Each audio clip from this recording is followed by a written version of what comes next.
Hindi ko naman siguro ikamamatay kung nagdesisyon na ako sa sarili ko na uuwi na ako ng Pilipinas. Na dahil na din sa bigat at pressure lalo na sa trabaho. Samahan pa ng pangit na ugali ng kupal mong katrabahong inggitero. Nakala mo na nga din ipapamanahan siya ng kumpanya. Akala mo naman kung sinong gwapo mukha naman burat.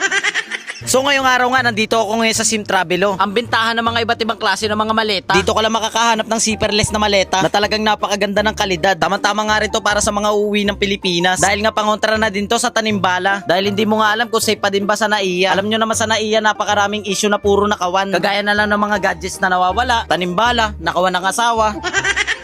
Ay hindi pala nakawan ng asawa, dito pala sa Taiwan yun.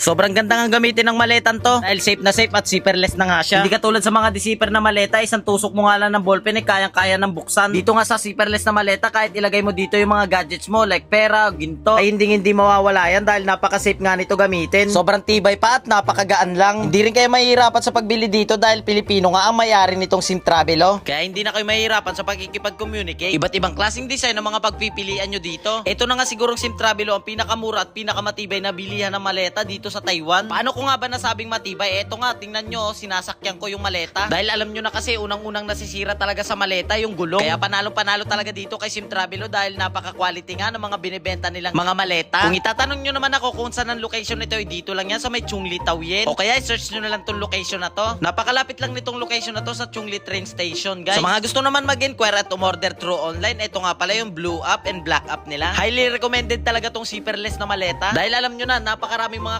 kababayan natin ng mga nababagansya sa airport. Lalo na sa mga biktima ng mga tanimbala na yan. Pero sa biktima ng maling asawa, iba yon.